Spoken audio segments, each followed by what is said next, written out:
ایک درویش تھے، فرمانے لگے جب اس دنیا سے رخصت ہونے لگے، کہنے لگے یہ میری چٹائی ہے نا جس پہ کئی بے شمار پیوند لگے ہوئے ہیں، اس چٹائی کو کبھی ضائع نہ کرنا، اس چٹائی کو کبھی ناپاک جگہ پہ نہ بچھانا، اس چٹائی کو کبھی ناپاکی کی حالت میں نہ بیٹھنا۔ کیوں میں نے اس چٹائی پہ 70 نصاب پڑھے ہیں، 70 ہزار کلمے کے 70 نصاب پڑھے ہیں، اور 70 نصاب سے مراد عربی کے 70 سے مراد 70 نہیں ہوتا، اردو کے 70 سے مراد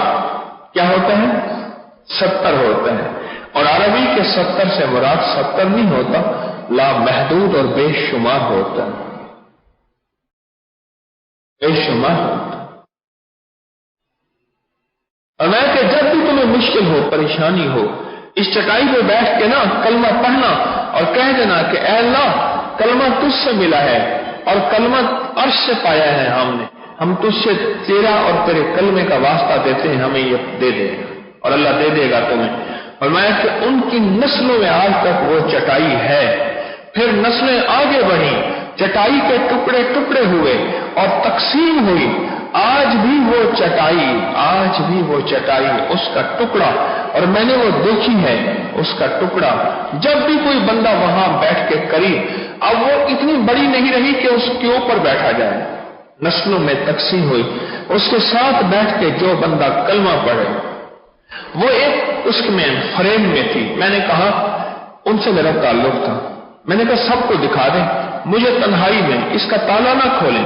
بس میں اس فریم کے اوپر تصویر رکھ کے پڑھنا شروع ہو گیا، اور اس تصور میں کہ میں چٹائی پہ بیٹھا ہوں اور مجھے اللہ پاک جل شانہ اس چٹائی کی برکات عطا فرما رہے ہیں۔ میں نے ایک تصویر کلمے کی پڑھی، کوشش کی دھیان سے پڑھوں، ایک ہی تصویر پڑھی کلمے کی،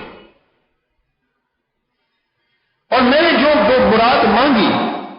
وہ ناممکن مراد تھی، مجھے رب نے اپنی شان کریمی سے عطا فرما دی۔ خوشحالی کا راز کلمہ ہے،